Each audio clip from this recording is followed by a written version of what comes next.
বাংলাদেশের মানুষকে জুলাই অভ্যুত্থানের চেতনায় ঐক্যবদ্ধ রাখতে এই নতুন রাজনৈতিক দল গঠন হচ্ছে এবং সেটা আমাদের রাজনৈতিক দলের মধ্যে জাতীয় ঐক্যের চেতনাকে সংহত করবে। নতুন যে দলটি আত্মপ্রকাশ করতে যাচ্ছে তাদেরও সেই গণতান্ত্রিক সৌহার্দ্যপূর্ণ সৌজন্য সম্পর্ক আমাদের একসঙ্গেই থাকবে।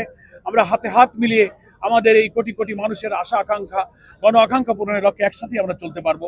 বাংলাদেশ বিনির্মাণের এই কোটি কোটি মানুষের যে অভিযাত্রা, জুলাই গণ অভ্যুত্থানে আমাদের হাজার হাজার প্রিয় ছাত্র জনতার যে জীবনদান, হাজার হাজার মানুষের আহত হওয়ার বিনিময়ে আমরা একটা নতুন বাংলাদেশ গড়তে চাই।